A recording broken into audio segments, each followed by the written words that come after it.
Are we alone? How long has mankind struggled with this question? Are we alone? To date, science has no empirical evidence for a definitive answer one way or the other. But for thousands of years, we have looked to the sky in wonder. Between 1948 and 1969, the U.S. Air Force under Project Sign, and then later Project Blue Book, attempted to answer that question. Over a 23-year period, they investigated 12,816 UFO sightings or reports across the United States. Of the 11,917 were determined to be aircraft, weather conditions, or even outright hoaxes. 701 of the reported sightings to this day remain unexplained. On January 8, 1981, in the Trans-An province, France, a 55-year-old farmer named Renato Nicoli made one such sighting. Nicoli stated that around 5 p.m., while out working on his property, he heard a strange whistling sound. He saw a saucer-shaped object about 8 feet or 2.5 meters in diameter land about 160 feet or 50 meters away. The device had the shape of two saucers, one inverted on top of the other. It must have measured around 4.5 feet or 1.5 meters in height and was the color of gray lead. The device had a ridge all the way around its circumference. Under the machine, he saw two kinds of pieces as if it was lifting off. They couldn't have been retractors or even feet. There were also two other circles which looked like trap doors. These feet extended about 8 inches or 20 centimeters or so below the body of the machine. It left burn marks on the ground where it had set. Nicoli contacted authorities the next day, who interviewed him and took photos of the burned area where he said the craft had landed. They also took soil and plant samples. The case was referred to a division of the French Space Agency called GPAN, who investigates reported sightings and encounters. Now, I don't know if GPAN is an acronym or just initials, but it's French and nobody really cares anyway, so we're just going to go with GPAN. GPAN analysis noted that the ground had been compressed by a mechanical pressure of about 4 to 5 tons and heated to between 600 and 1100 degrees Fahrenheit or 300 to 600 degrees Celsius. Trace amounts of phosphate and zinc were found in the soil samples, and an analysis of the alfalfa growing near the landing site showed the chlorophyll levels at between 30 and 50% lower than that expected. GPAN makes no conclusions outside of their scientific observation, and if there is more to this report, I haven't been able to find it. Nicoli thought he had seen some new experimental military aircraft that had strayed from its test area. Jim Wilson, for the U.S. magazine Popular Mechanics in May of 2001, called the sighting perhaps the most completely and carefully documented sighting of all time. Something happened in the Trans-An province, he wrote, but to this day, no one is really sure what it was.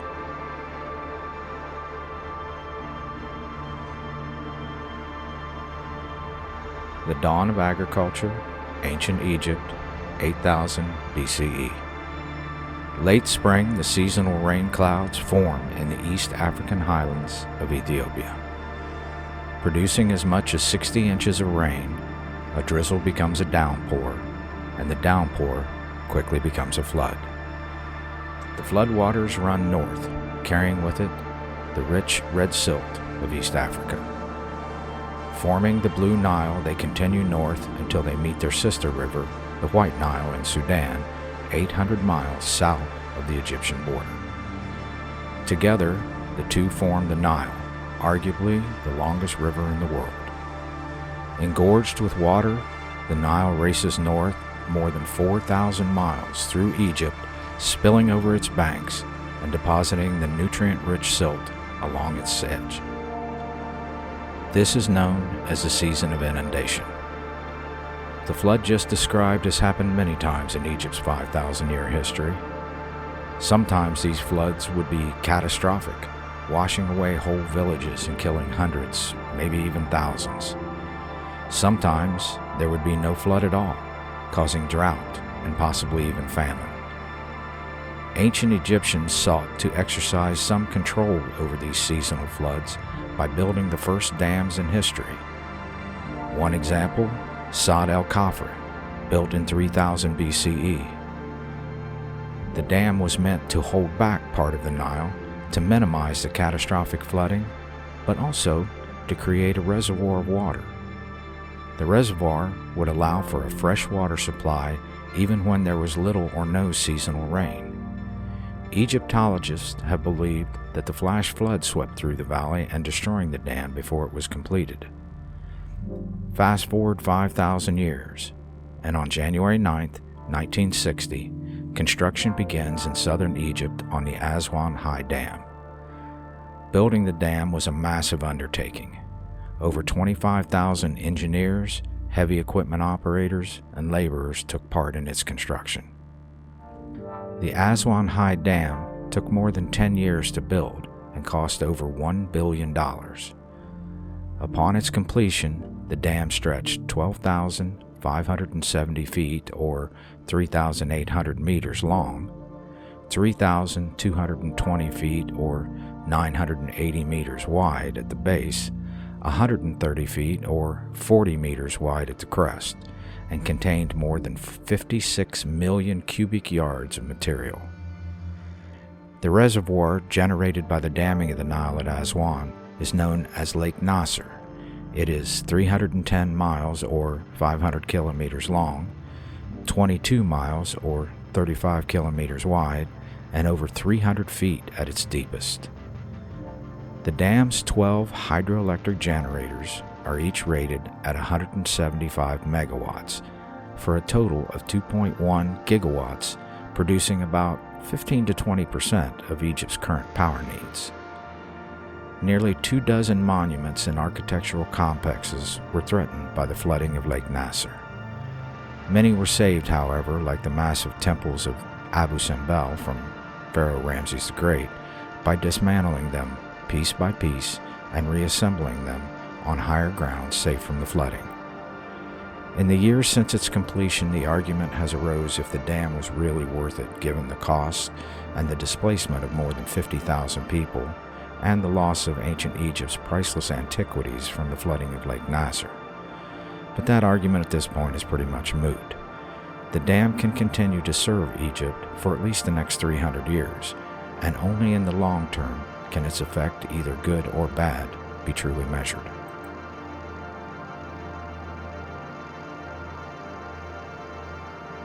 Two significant achievements developed during the Second World War, which still hugely impact our lives today. No pun intended. They are the intercontinental ballistic missile, or rocket, which can bomb an opponent into oblivion, or it can be used to launch satellites, space telescopes, planetary probes, or even put men on the moon. The other is the man-made nuclear reaction in the form of fission or fusion. A nuclear reaction is a process in which two nuclei or nucleus and an external subatomic particle collide to produce one or more nuclides. This process releases a tremendous amount of heat and energy and can be used as either a horribly destructive weapon or for relatively clean and cheap means of power generation. After the war, the prospect of one country developing a nuclear weapon and a long-range rocket to deliver it was terribly frightening. That country could not only threaten the safety of those around them, but any country, anywhere on the globe.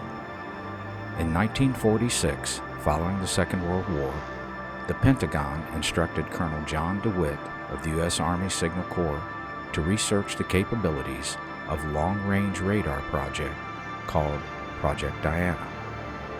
They were trying to determine if long-range radar could be used to detect these incoming ballistic missiles. To do this, the ground-based radar would have to be able to penetrate the ionosphere, bouncing off the incoming object, and then return the signal again to Earth. The ionosphere is a layer of negative and positive charged particles created by the sun's solar wind that surrounds the Earth. Radar works much in the same way as, say, echolocation, but instead of sound waves, the antenna sends out an electromagnetic wave that bounces off the object and then returns where the operator can read on an oscilloscope the object's direction and distance. This is kind of an oversimplification, but you get the idea. But DeWitt had a problem. Aircraft couldn't fly high enough to simulate an incoming missile, and satellites had not yet been invented, let alone a rocket big enough to carry them into space. DeWitt turned to his chief scientists, Herbert Kaufman and Harold Webb, who proposed trying to bounce the signal off the moon and see if they could get a return. The first successful radar echo detection came on January 10, 1946, at 11:58 local time by Webb and Kaufman. The radar transmitter, a modified SCR-271 set from World War II, sent out 1/4 second pulses that penetrated the ionosphere and returned 2.5 seconds later, having traveled 234,000-mile trip to the moon and then 234,000 miles back. Project Diana would unknowingly mark the birth of today's radar astronomy. Radar astronomy would later be used to map Venus and other nearby planets. It also demonstrated the feasibility of using the moon as a passive reflector to transmit radio signals from one point on the Earth to the other around the curve, just as we use communication satellites today. Historians often point to Project Diana as the beginning of the United States space program and mankind's first reach beyond the ionosphere. As a nod to Project Diana, space scientists continue the tradition of naming projects after Greek and Roman gods and goddesses such as Mercury, Gemini, Apollo, and now Artemis, mankind's return to the moon.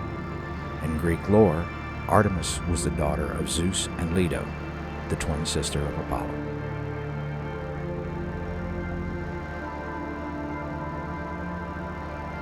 On December 17, 1903, mankind's centuries-long dream of flight came true when at Kill Devil Hills near Kitty Hawk, North Carolina, Orville Wright completed the first powered flight. Orville traveled just 120 feet in 12 seconds and reached a top speed of 6.8 miles per hour. A decade later, during the First World War, saw the airplane capability grow at an enormous rate in speed, maneuverability, and range. By the end of the war, in November 1918, the days of the wood and fabric biplane were coming to an end.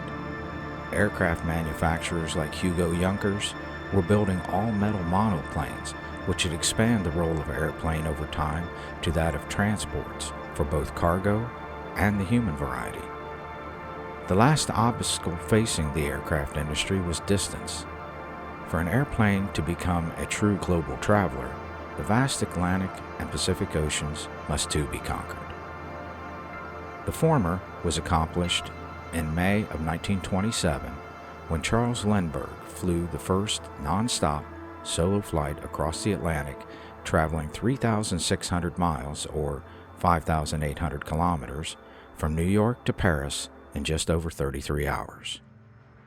The latter, well, it would take a little longer, as the Pacific Ocean was 1/3 again larger at 60 million square miles than the Atlantic's 40 million. The shortest distance between California and Japan was more than 5,300 miles or 8,500 kilometers, with only a few coral atolls and islands in between. The most viable option at the time was to cross the Pacific in a series of island-hopping stops from the U.S. mainland across vast stretches of featureless ocean. With this in mind, Hawaiian commercial interests knew that if an air passenger and cargo service could be established between the islands and the U.S. mainland, it would significantly boost to both commerce and tourism.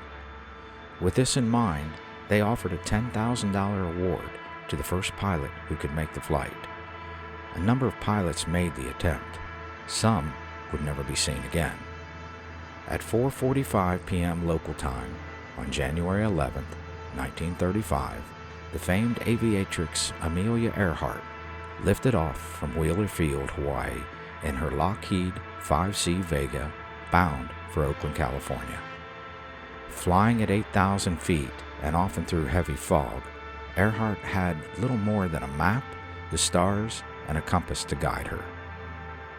Earhart landed at Oakland Airport near San Francisco, California, where thousands had gathered to meet her, having flown more than 18 hours over 2,400 miles of mostly empty ocean. Earhart arrived with little more than 2 hours of fuel remaining. This was not Earhart's first solo flight. In 1932, she became the first woman to fly solo across the Atlantic just 5 years after the historic Lindbergh crossing. Between 1930 and 1935, Earhart set 7 women's speed and distance aviation records in a variety of different aircraft. Earhart and her navigator Fred Noonan disappeared over the Pacific in a specially built Lockheed Electra 10E near Howland Island on July 2, 1937, while attempting an around-the-world flight. To date, no trace of the aircraft, Earhart, or Noonan has ever been found. Earhart once said, "The most difficult thing is the decision to act. The rest is merely tenacity."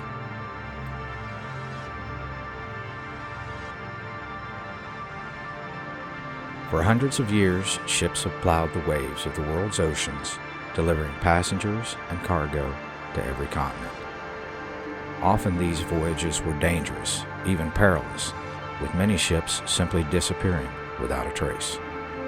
From fragile, wooden-hulled ships of sail to sidewheel steamers, and lastly the massive steel ocean liners of the late 19th and 20th centuries, many famous, even infamous liners punctuate this history. Ships like Lusitania, Mauretania, Titanic, Queen Mary, and the SS United States, just to name a few, were milestones in the history of ocean travel. Often when people hear the name ocean liner today, they think of the four-funneled behemoths like Titanic, arguably one of the most famous ocean liners of all, or the massive cruise ships that ply the crystal blue waters of the Caribbean. While the two share a common ancestry, there is a vast difference in their utility and construction. Ocean liners are typically constructed to undertake transcontinental voyages between specific ports, for example, the transatlantic route between Southampton and New York. Ocean liners are constructed to withstand sometimes harsh weather of the open ocean, like the aforementioned North Atlantic route. Ocean liners, in addition to carrying passengers, also double as cargo and mail carriers. Cruise ships, on the other hand, are designed for tourism and recreational purposes. Modern cruise ships are massive, luxurious, floating hotels that house many restaurants, casinos, spas, clubs, and other entertainment options. Cruise ships rarely venture out into the open ocean. A few may do so, but only for such reasons as seasonal repositioning. On January 12, 2004, the Queen Mary II, the last ocean liner in service today, set sail on her maiden voyage from Southampton, England to Fort Lauderdale, Florida, carrying 2,620 passengers. Built by, and forgive me, I know I'm going to screw this name up because, it's French, Chantiers de l'Atlantique in Saint-Nazaire, France, the Queen Mary II was ordered by the Cunard Line in November of 2000, and her keel was laid on July 4, 2002. Launched on March 21, 2003, the Queen Mary would spend the next 10 months being fitted out and for sea trials. Upon completion, the Queen Mary II was christened by Queen Elizabeth II on January 8, 2004, just 4 days before her maiden voyage. The Queen Mary II is 1,132 feet or 345 meters long, 134 feet or 41 meters wide at the waterline, and 236 feet or 72 meters tall from the keel to the top of her funnel. Displacing nearly 80,000 tons, the Queen Mary II is the most expensive ocean liner ever built at a cost of over $800 million. Ticket prices on the Queen Mary II can vary greatly from inside cabins at around $1,200 US per person per day, making a 7-day cruise from Southampton to New York cost around $9,000, to the luxurious Queen's Grill Room, which comes in at a staggering $4,000 US per person per day. For the average person, a 7-day cruise on the Queen Mary II from Southampton to New York is not just cost prohibitive, but it's also a determining factor. A similar trip by plane would take anywhere from 12 hours to a day, depending on the carrier, and cost 1/10 as much. By comparison, a 4 to 5 day cruise in the warm, sunny Caribbean waters averages about $200 to $400 per person per day, depending on the time of year. The Queen Mary II is the last, and many would say the greatest of her kind still in existence. A modern incarnation of grandeur, beauty, and opulence rarely seen since the turn of the 20th century.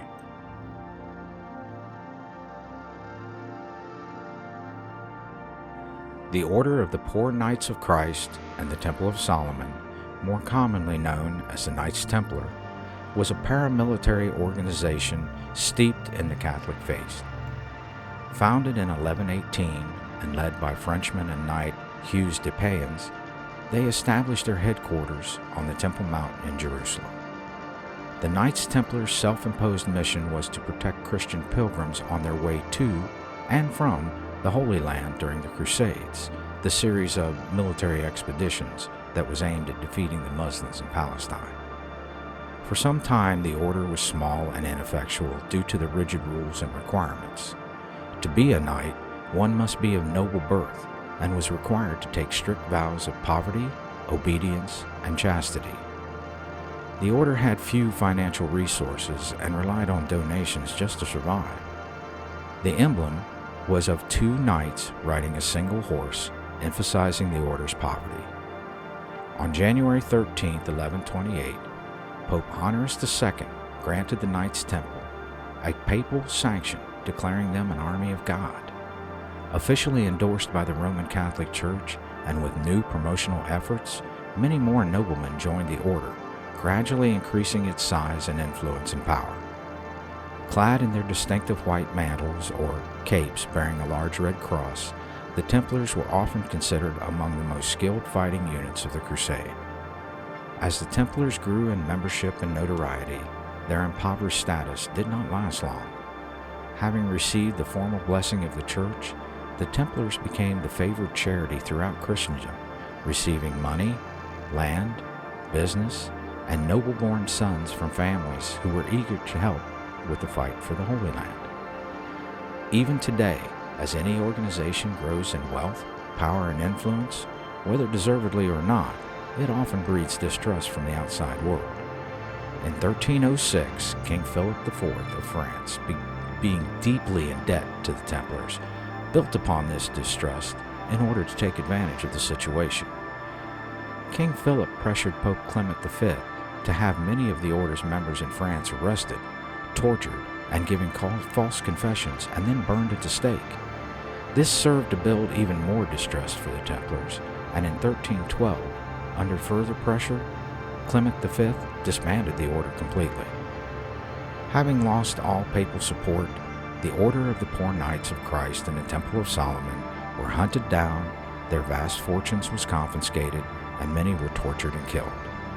Having lost all power and influence, those that remained quickly faded away into obscurity and legend. This abrupt disappearance of such a large and influential part of medieval European infrastructure only served to give rise to speculation and legends. Legends that have kept the Templar name alive even to present day.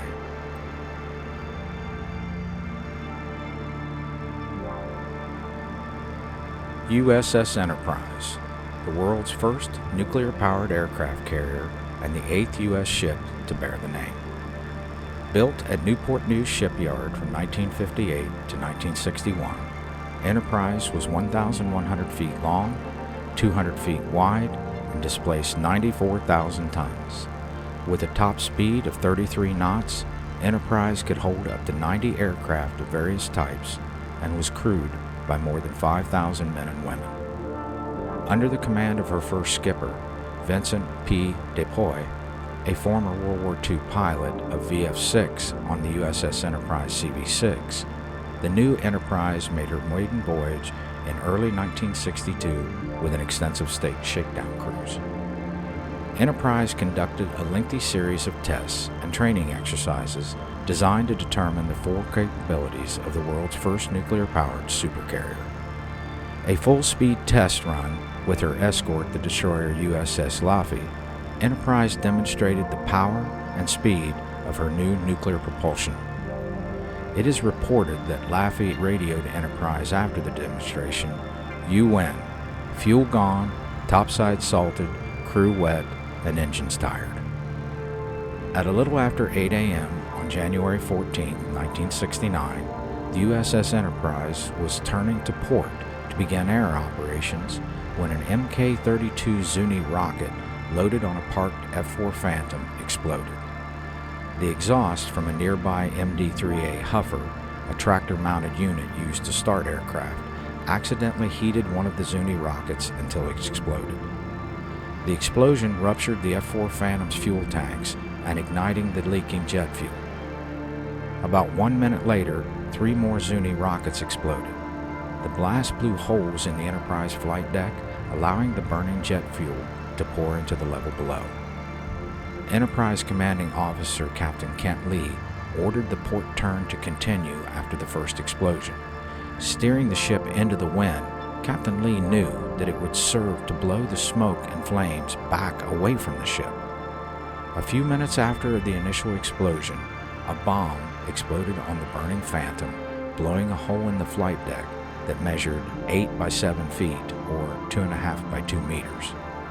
The heat from the explosion ignited additional fires on the lower level, setting off additional ordnance and severing fire hoses. Below deck, a bomb rack exploded with 3 Mark 82 bombs, tearing a hole in the flight deck about 18 by 22 feet or 5.5 by 7 meters. A total of 18 explosions occurred that morning from the jet fuel and other ordnance. Enterprise escorts, the USS Bainbridge and the destroyer USS Rogers, immediately came to the carrier's aid. With their assistance, it took the combined crews of 3 ships around 4 hours to extinguish all the fires. 28 sailors died and 314 were wounded, and 15 aircraft were lost in the accident.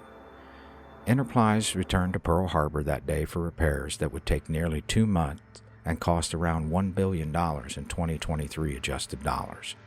However, it must be clearly understood that had it not been for the quick decision of Captain Lee turning his ship into the wind and the gallant efforts of all the crews involved in containing and extinguishing the fire, the loss of life and damage to the ship could have been significantly worse.